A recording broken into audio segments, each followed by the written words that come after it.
Hello students, आज की इस वीडियो में आज मैं कक्षा 10वीं वाले विद्यार्थियों को हिंदी सब्जेक्ट के 3 नंबर वाले प्रश्न बताने वाला हूँ। इसमें थोड़ा सा ज़्यादा प्रश्न रहेगा, तो चलो मैं आप लोगों को बता देता हूँ। अच्छे से तैयारी कर लेना इन प्रश्नों को। ये सारे प्रश्न मोस्ट इंपॉर्टेंट प्रश्न हैं।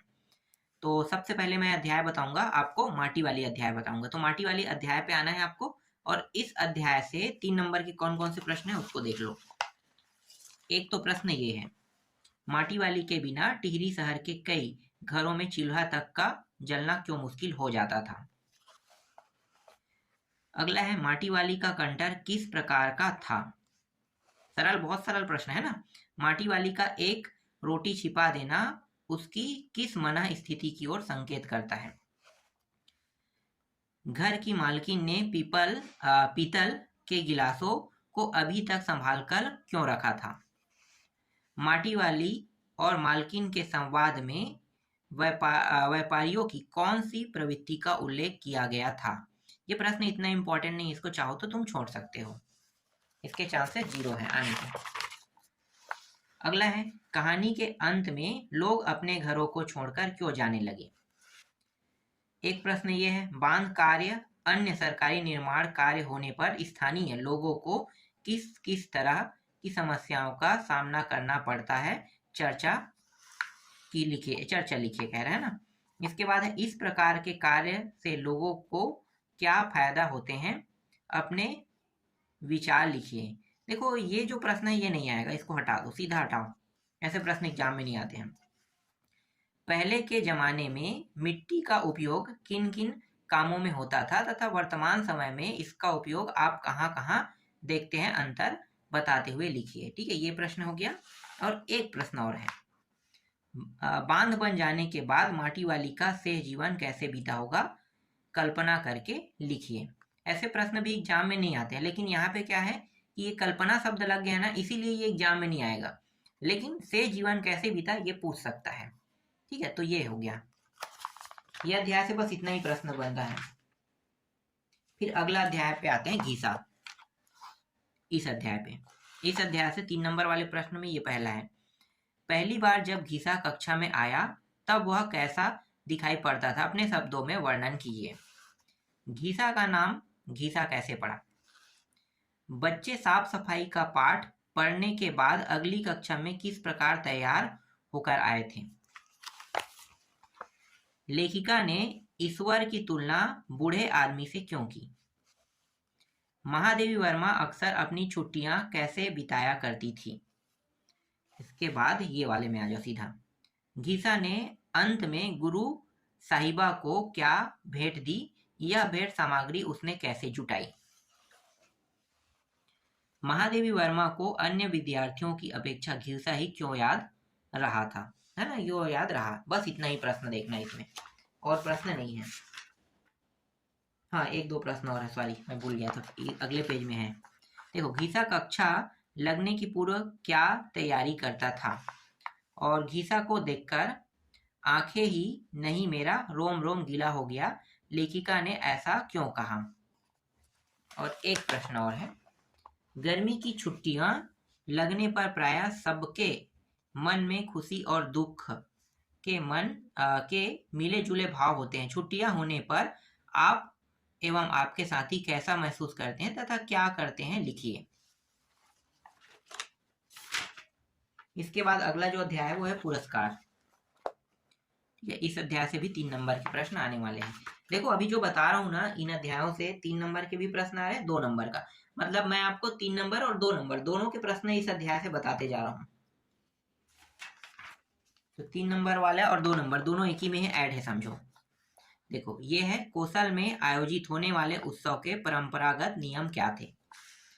मधुलिका ने अपने भूमि के बदले मिलने वाले राजकीय अनुग्रह को अस्वीकार कर किस प्रकार के जीवन निर्वाह को चुना और क्यों।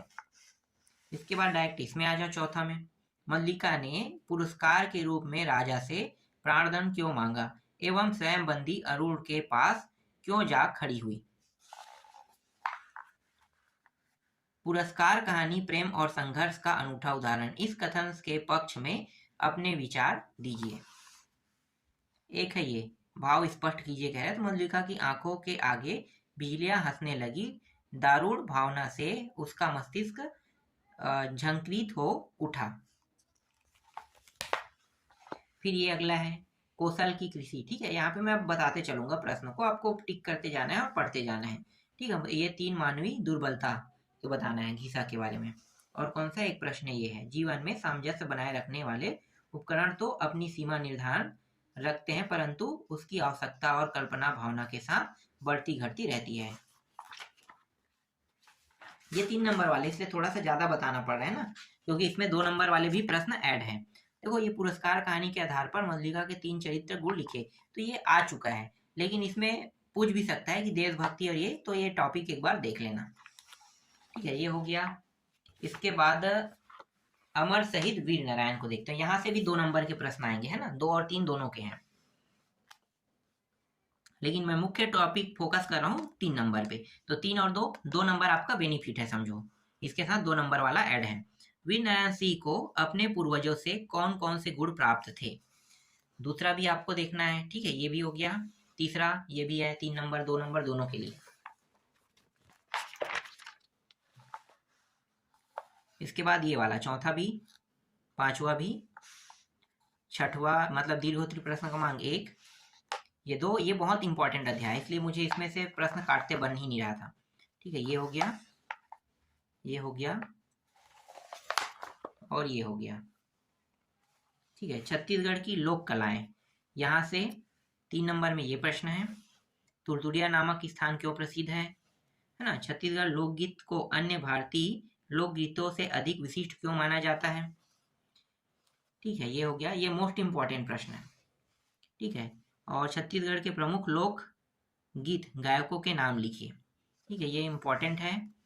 ये किन किन लोक कलाओं को लोक नृत्य की श्रेणी में रखा जाता है, ये सब इंपॉर्टेंट है ना, महर्षि वाला, ये वाल्मीकि और ये वाला। ठीक है, कुछ ऐसे अध्याय हैं जिसमें 2 नंबर 3 नंबर के प्रश्न आ रहे हैं, तो बहुत इंपॉर्टेंट हो रहा है। देखो, ये वाला प्रश्न, ठीक है, ये भी है सुआ गीत वाला, हरियाली पर्व वाला, है ना, यहाँ पे 12वां 13वां ये भी इंपॉर्टेंट है। ये छत्तीसगढ़ के 6 लोक विधाओं के नाम लिखिए, चंदैनी लोक नाटक वाला, है ना, ये सारे देख सकते हो। दीर्घोत्तरी प्रश्न क्रमांक 1 तक के यहाँ पे इंपॉर्टेंट हो रहा है। 2-3 के प्रश्न है यहाँ पे, समझना। ठीक है, ये भी प्रश्न इंपॉर्टेंट है। ठीक, यहाँ तक हो गया छत्तीसगढ़ लोक कलाएं। ठीक है, अब अगला देखते हैं। मरिया से नहीं देखना है हमें, यहाँ से 4-4 का है, मैंने 4-4 वाला बता दिया है ना। जेब कतरा से भी नहीं देखना है। ठीक है, यहाँ से हो गया, जितना अध्याय था उन सारे अध्यायों को तो मैंने बता दिया। 1 मिनट 1 मिनट, यहाँ पे मैं लेखक कैसे बना तो बचा है ना, मैं लेखक कैसे बना, जेब कतरा गोद लिया, नहीं ये तो बता दिया हूँ। ठीक है, यहाँ से कोई नहीं देख, कुछ भी नहीं देखना है। ठीक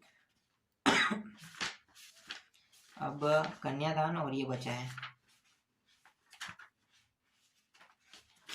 1 मिनट, कहाँ गए भाई।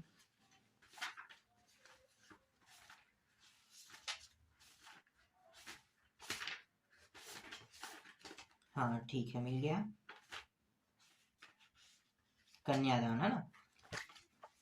ये जो अध्याय है ये बचा था, तो कन्यादान से देख लेते हैं 3-3 नंबर के कौन कौन से प्रश्न आने वाले हैं। ये सब पुरस्कार ये सब तो हो गया, 3-3 नंबर है। जैसे कि ये प्रश्न है, इस कविता में किसके किसके मध्य संवाद हो रहा है ना, ये दूसरा प्रश्न, ये तीसरा, चौथा, ये 5वां। ठीक है, इसके बाद सीधा 7वां के बाद दीर्घोत्तरी प्रश्न क्रमांक 1, 2 और ये इसके चांसेस कम है थोड़ा सा, इसको छोड़ना चाहो तो छोड़ देना। ठीक है, छोड़ना चाहो तो छोड़ देना। और ये प्रश्न है, बस इसमें इतना ही है। फिर गृह प्रवेश देखते हैं। गृह प्रवेश अध्याय में आपको ये सारे प्रश्न मिलेगा, पहला, दूसरा, तीसरा, ठीक है, चौथा, 5वां, 6वां, 7वां, 8वां, 8 तक के हैं। और ये क्या है यहाँ पे, अरे यार ये भी तो एकदम इम्पोर्टेंट अध्याय है। 9, 10, है ना, और 11 समझो दीर्घोत्तरी प्रश्न क्रमांक 1 और दीर्घोत्तरी प्रश्न क्रमांक 2, बस इतना। इसमें 2 और 3 नंबर के प्रश्न ऐड है, इसलिए इसमें बहुत ज्यादा प्रश्न देखने को मिल रहा है आपको। ठीक है, 2-3 अगर 3 बस रहता ना तो मैं बहुत सारा काट देता, 2 बस भी रहता है ना तो बहुत सारे प्रश्नों को काट देता। ठीक है, तो पर काटते बन नहीं रहा था इसमें, तो इनको देख लेना, ज्यादा भी नहीं है। 2 नंबर का अलग तैयारी करना, 3 का अलग, 4 का अलग। हर एक प्रश्नों को नंबर हिसाब से जब तैयारी करोगे तो आपका नंबर और अच्छे से आएगा। तो इसीलिए आपको नंबर वाइज दिया जा रहा है प्रश्नों को। तो जो 2 नंबर और 3 नंबर के जो प्रश्न है इनमें ऐड था, है ना, तो 2 अध्याय वाला तो हो गया समझो।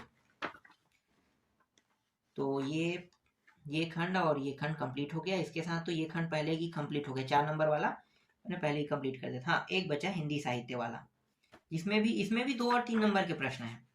देखो हिंदी साहित्य वाला 2 और 3 के प्रश्न है, तो समझो कि 2 और 3 तो ये भी कंप्लीट हो गया, ऐसे ही कंप्लीट हो गया समझो। कहाँ है भाई, मैं दे देता हूँ, ठीक है, यहाँ से भी है 2 और 3 नंबर का प्रश्न, 2 नंबर 3 नंबर, इसमें बहुत सारे प्रश्न आपको नहीं देखना है, ठीक है। ये जैसे कि ये है, ये सब मोस्ट इंपॉर्टेंट है ना, ये मोस्ट इंपॉर्टेंट है, सिर्फ मोस्ट इंपॉर्टेंट दूंगा और ज्यादा नहीं दूंगा, ठीक है। 2-3 का इसमें ऐड है, ये भी है, ठीक है, ये हो गया। इसके बाद ये सगुण भक्ति और ये वाला पूछा जाता है, ठीक है। तो ये जो टॉपिक है यहाँ पे देख सकते हैं, राम भक्ति शाखा सगुण सगुण से है, तो उसके कवि और रचना के नाम पूछ सकते हैं। 1 नंबर में ऐसे प्रश्न बहुत आते हैं, जैसे तुलसीदास के रचिता का नाम बताइए, मतलब तुलसीदास जो है वो रचनाएं क्या क्या रचनाएं की हैं, तो इनको पूछा जाता है, ऐसे 1 नंबर में भी रहता है। तो ऐसे ही प्रश्न आएगा, जैसे कृष्ण भक्ति शाखा से है, तो ये जो टॉपिक है इनको पूछ सकता है, ठीक है। तो ऐसे प्रश्न एग्जाम में देखने को मिलते हैं। जैसे ये है ना, ज्ञान मार्गी शाखा के भी नाम देख लो, प्रेम मार्गी शाखा के नाम, तो कौन कौन कवि है नाम देख लेना, ठीक है। इसके बाद ये जो उत्तर मध्यकाल रीतिकाल वाला 3 और 2 दोनों प्रश्न इसमें याद रखना, 3 नंबर 2 नंबर, ठीक है, ये भी हो गया। और यहाँ से सिर्फ 3 और 2 के ही प्रश्न आएंगे, ये हो गया। इसके बाद 10वां 11वां छोड़ दो, जो जिसके चांसेस 0 है उसको छोड़ देंगे, ठीक है। ये देख लेना, ये प्रश्न हो गया, ये प्रश्न हो गया, ये हो गया, ये हो गया, ये वाला, ठीक है, ये यहाँ तक हो गया। और क्या ही है, इसके बाद 21वां में देखो, ये हो गया, 22वां, 23वां, 24वां, 25वां,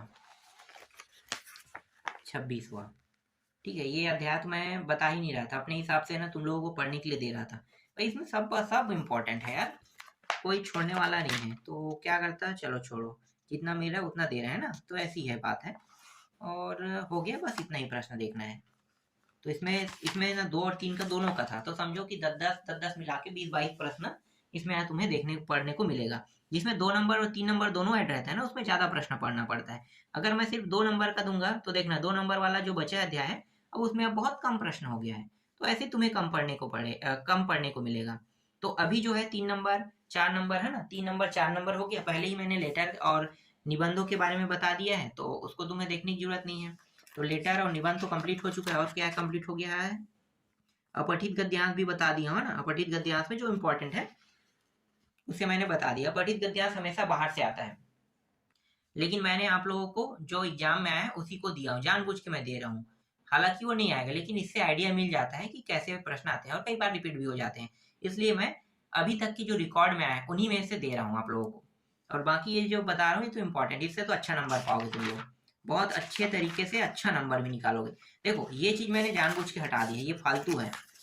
यहाँ पे पढ़ते इकाई 6 को भाषिक तत्व, अरे भाई आता ही नहीं एग्जाम में प्रश्न, तो परीक्षा बोर्ड से क्यों पढ़ोगे। ये 3 एक नंबर क्या आता है, ऐसी बन जाता है, तत्सम तद्भव अनेकार्थी शब्द है ना, उपसर्ग प्रत्यय सब जानते हो, पर्यायवाची क्या होता है, तो विलोम शब्द है, ये सब जानते हो, ऐसे ही जानते हो, मुहावरे का अर्थ है, सब छोटा छोटा चीज है, ऐसे ही बन जाते हैं। लोकोक्तियां हैं, है ना, संधि है, और बहुत सारी चीज है, समास समास उमास बहुत सारे हैं, तो उनको तुम्हें देखने की जरूरत नहीं है, ये सब एग्जाम में नहीं आते, 1-2 प्रश्न आ जाता है बस, बाकी नहीं आता है। तो फालतू तुम लोग 6वां इकाई 7वां इकाई को पढ़ते, 6वां 7वां मैंने काट दिया है, तो ये बेनिफिट मिल रहा है, तुम्हें कम पढ़ना पड़ रहा है।